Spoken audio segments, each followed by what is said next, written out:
Welcome to JS classes. Subscribe कीजिए channel को और बेल आइकन दबाइए ताकि सभी लेटेस्ट स्टडी वीडियो और एग्ज़ाम न्यूज़ आप तक पहुंच सके। Hello friends, welcome to JS classes और मैं हूं नीरज। तो आज इस वीडियो में हम शुरू कर रहे हैं इंटरव्यू के लिए थर्ड सीरीज़। तो अगर आप पहली बार देख रहे हैं तो आप पिछली दो सीरीज़ ज़रूर देखिए। पहली सीरीज़ जो कि बायोडाटा पे पूछे गए सवाल हैं, और दूसरी सीरीज़ आपको इंटरव्यू के दिन क्या क्या तैयारी करके जानी चाहिए और वहाँ पे किस तरह से सवाल पूछे जाते हैं। तो आज तीसरी सीरीज़ में हम शुरू करेंगे स्ट्रेस इंटरव्यू। अब स्ट्रेस इंटरव्यू, चाहे आप गवर्नमेंट का एग्ज़ाम देने जा रहे हैं, चाहे कॉर्पोरेट वर्ल्ड में एग्ज़ाम देने जा रहे हैं, या मतलब इंटरव्यू देने जा रहे हैं, तो दोनों के लिए ही इक्वली इम्पोर्टेंट है। खासकर जबकि ये एसआई का इंटरव्यू आने वाला है, आरएएस का इंटरव्यू आने वाला है, यूपीएससी का इंटरव्यू होता है, तो वहाँ पर स्ट्रेस इंटरव्यू कुछ पार्ट घेरता ही घेरता है। अगर आपका इंटरव्यू 30 मिनट चल रहा है तो चांसेस होते हैं कि 5 से 7 मिनट वो आपका स्ट्रेस लेवल चेक करें। अब देखिए, स्ट्रेस इंटरव्यू होता क्या है। स्ट्रेस इंटरव्यू होता है कि आपको स्ट्रेस में लाकर आपकी बॉडी लैंग्वेज, आपकी पर्सनैलिटी को चेक करना कि आपका बिहेवियर कैसा हो जाता है। आपका बिहेवियर प्रॉब्लम सॉल्विंग रहता है या नहीं रहता है, आपकी बॉडी लैंग्वेज कैसी रहती है, आप व्याकुल हो जाते हैं, आपके हाथ पैर कांपने लग जाते हैं, आप तेज़ी से अपने पैर को वाइब्रेट करने लगते हैं। तो इस तरह की चीज़ें स्ट्रेस इंटरव्यू में चेक की जाती है, और उद्देश्य यही होता है कि आपकी प्रॉब्लम सॉल्विंग स्किल को उनको चेक करना होता है। क्योंकि कई बार ऐसी सिचुएशन हो जाती है जॉब के अंदर की बहुत ही सेंसिटिव सिचुएशन हमारे सामने आ जाती है, उसको हम हैंडल कैसे करेंगे, या हमारे कोवर्कर के साथ हमारी दिक्कत हो सकती है, या हमारे सीनियर्स के साथ हमारी कॉन्फ्लिक्ट हो सकती है। तो उस समय जो जॉब के अंदर स्ट्रेस आता है, तो हम उसको हैंडल करने के योग्य हैं या नहीं, तो ये चेक किया जाता है स्ट्रेस इंटरव्यू के दौरान। अब स्ट्रेस इंटरव्यू में एक इम्पोर्टेंट बात यह है कि स्ट्रेस इंटरव्यू या तो हो सकता है आपका पूरा 15-20 मिनट जो इंटरव्यू चले वो पूरा ही स्ट्रेस इंटरव्यू चले, या हो सकता है कि बीच में 10-15 मिनट आपका नॉर्मल इंटरव्यू चले और लास्ट में 10-15 मिनट स्ट्रेस इंटरव्यू चले। तो आपको दोनों बातों के लिए ही तैयार होकर जाना चाहिए। तो स्ट्रेस इंटरव्यू में बात करते हैं कि स्ट्रेस इंटरव्यू में किस तरह के सवाल पूछे जाते हैं। तो ये दोनों के लिए ही इंपॉर्टेंट है, महिला पुरुष अभ्यर्थियों के लिए। तो इसे सुनिए। तो देखिए, मान लीजिए कि आप इंटरव्यू में गए, आपने इंटरव्यू रूम में प्रवेश किया।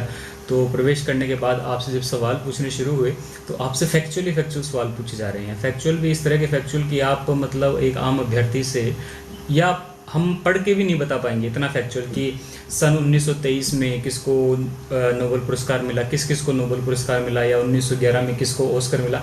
इस तरह का मतलब एक ऐसा फैक्ट जो कि याद रखना लगभग इम्पॉसिबल सा है। जब आप इसके लिए सॉरी कहते हैं या मुझे नहीं पता कहते हैं, तो दूसरा फैक्चुअल आपसे पूछा जाता है, वो भी इसी तरह का होता है। आप उस पर सॉरी करते हैं तो तीसरा पूछा जाता है, फिर चौथा पूछा जाता है, पाँचवा पूछा जाता है।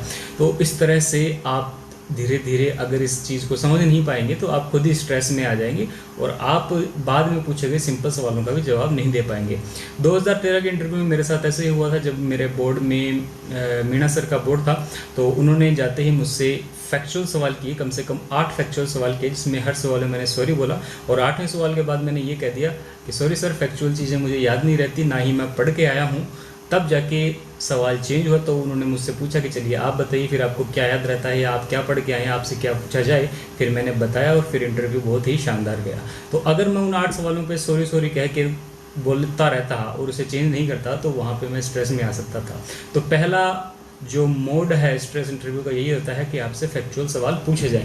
तो देखिए, ये आम धारणा बन जाती है कि इंटरव्यू में बहुत फैक्चुअल सवाल पूछे जाते हैं, तो इसके डरिए मत, ये आपका स्ट्रेस लेवल को चेक किया जा रहा है। दूसरी बात, आप इंटरव्यू में सुनते होंगे कि आपसे कई बार इंटरव्यूअर ऐसे पूछ लेता है कि आप कितनी सीढ़ियाँ चढ़ के ऊपर आए हो, या आपकी शर्ट पे कितने बटन हैं।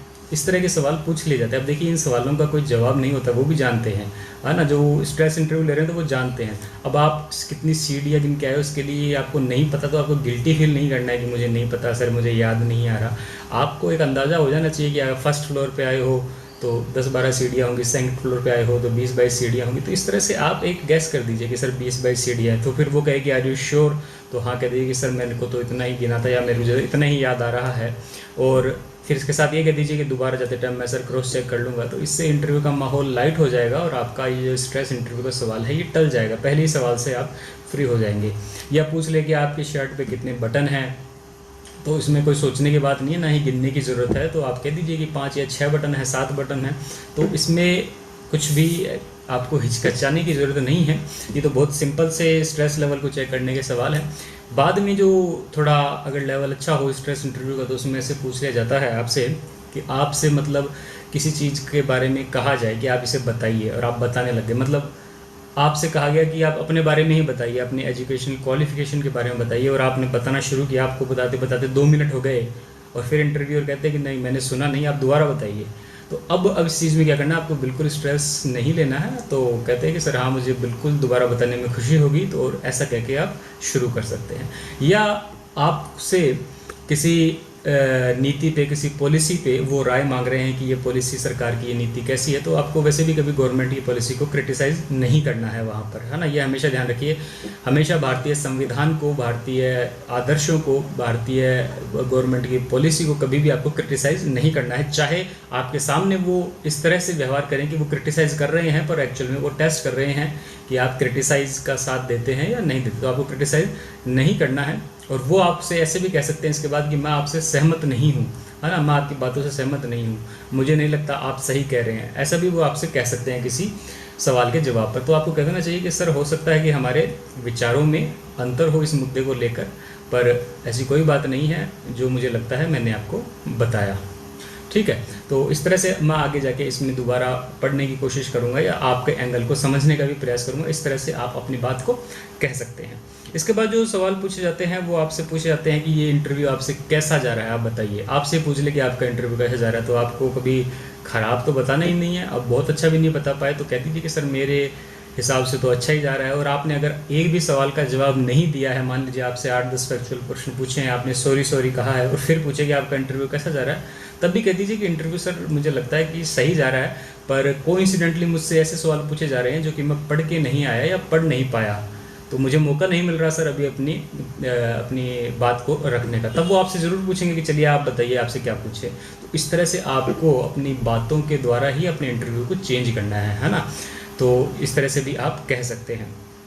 इसके बाद आपको कह दिया जाए कि आप इस पद के योग्य नहीं लग रहे हैं मुझे, आपकी पर्सनैलिटी मुझे ऐसी नहीं लग रही, आपका एक्सपीरियंस ऐसा नहीं लग रहा कि आप इस पद की जिम्मेदारियों का वहन कर पाएंगे, इस तरह के सवाल पूछ लिए जाए, तो इसमें भी स्ट्रेस नहीं होना है आपको। देखिए पहली बात तो आपको कोई पर्सनली नहीं लेना है ये आंसर, है ना, वो आपका स्ट्रेस लेवल चेक कर रहे हैं, हमेशा ये ध्यान रखिएगा।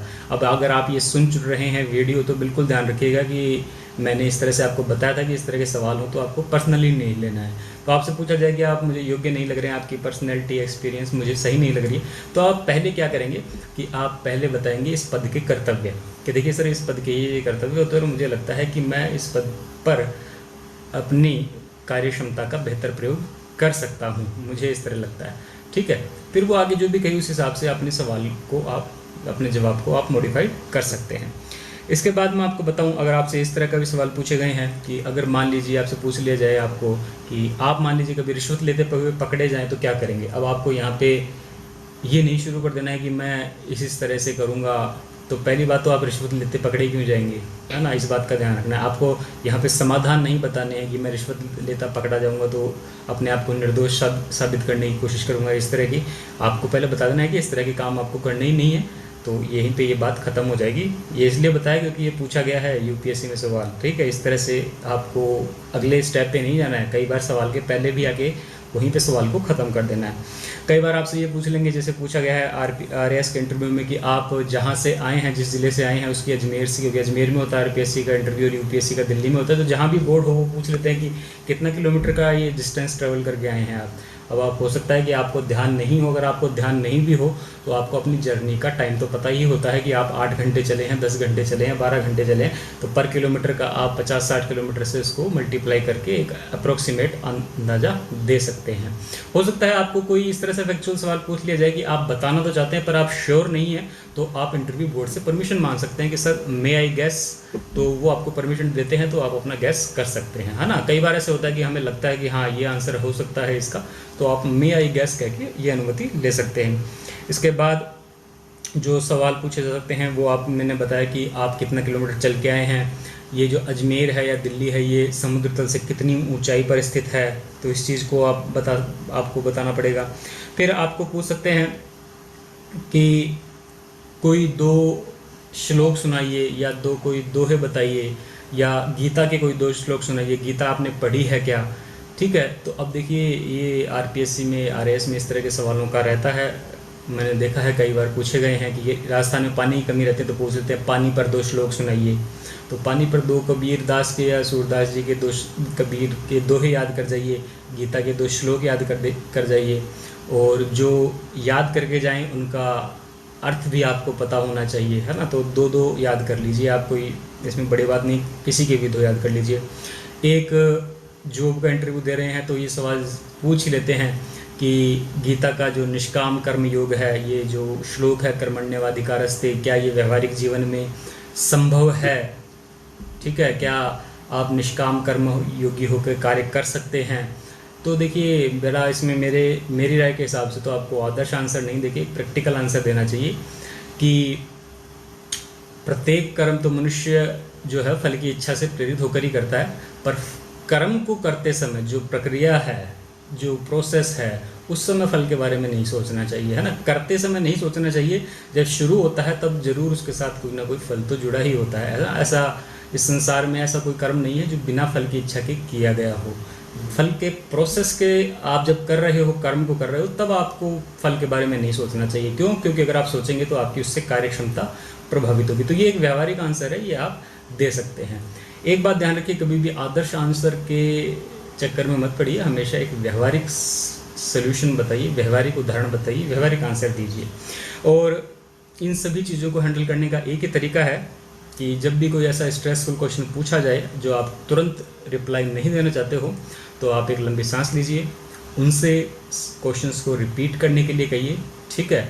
कई बार देखिए ऐसा भी होता है कि जो इंटरव्यूअर है वो बहुत धीमी आवाज़ में सवाल पूछता है ना, बार बार धीमी आवाज़ में सवाल पूछता है। ये भी मेरे साथ हो चुका है कि उन इंटरव्यूअर की शायद आवाज़ ही धीमी थी, वो बहुत ही लो वॉल्यूम में मुझसे आवाज़ पूछ रहे थे। तो मैंने उनसे हर सवाल में कहा कि सर प्लीज़ मुझे सुनाई नहीं दे रहा, क्या आप रिपीट कर सकते हैं क्वेश्चन को। तो ऐसा मैंने 3-4 बार कहा, और ऐसा कहने में आपको कोई दिक्कत नहीं होना चाहिए, है ना। क्योंकि अगर आप जवाब नहीं दे रहे हैं सुनकर, तो ये ज़्यादा बुरा इंप्रेशन डालता है बजाय इसके कि आपने उनको कह दिया, इसका कोई ज़्यादा फर्क नहीं पड़ता है। तो 3 चीज़ें याद रखिए, इस तरह के स्ट्रेसफुल सवालों को कभी पर्सनली मत लीजिए, और हमेशा पॉजिटिव माइंडसेट को रखिए। और ये ध्यान रखिए कि सही आंसर के चक्कर में मत पड़िए, व्यवहारिक आंसर देने का प्रयास कीजिए। क्योंकि यहाँ पर अगर आप आदर्श जवाब देंगे तो फिर से आप से वो सेटिस्फाइड नहीं होंगे, वो समझ जाएंगे कि आप बनावटी आंसर दे रहे हैं।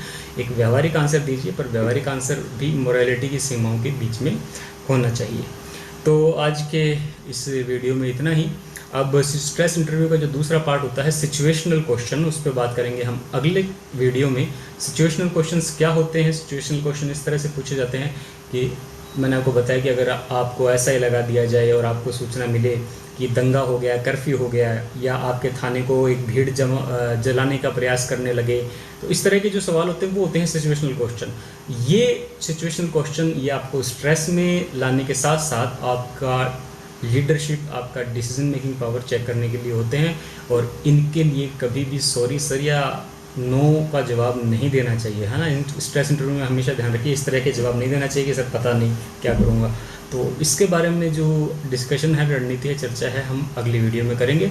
तो फिलहाल आप ये 3 वीडियो देखिए। पहला जो वीडियो था बायोडेटा पर, तो वो ज़रूर देखिए। दूसरा इंटरव्यू के दिन आपसे क्या क्या सवाल पूछे जाएंगे।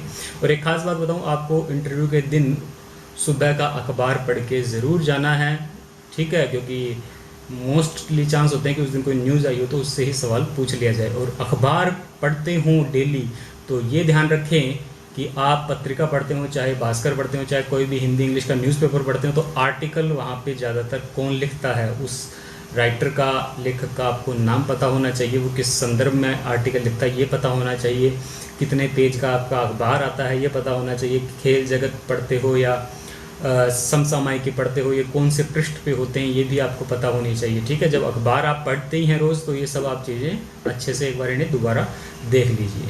तो फिलहाल आप ये 3 वीडियो देखिए प्लेलिस्ट में, और इसके बाद हम अगली वीडियो में बात करेंगे सिचुएशनल क्वेश्चंस की। और इसके साथ साथ मैं आपको बताऊं कि ये जो इंडिया चाइना का विवाद चल रहा है, तो इससे लेकर संभावित है कि आपसे एसआई में, आरएस में प्रश्न पूछे जाए। तो मेरी प्लेलिस्ट में इंडियन ज्योग्राफी का जो 2nd वीडियो है वो ज़रूर देखिए, क्योंकि उसमें भारत और पड़ोसी देशों के बीच में सीमाओं को और सीमा विवाद को समझाया गया है। तो इंडियन ज्योग्राफी का पहला दूसरा वीडियो इसी पर आधारित है, उन दोनों को देखिए।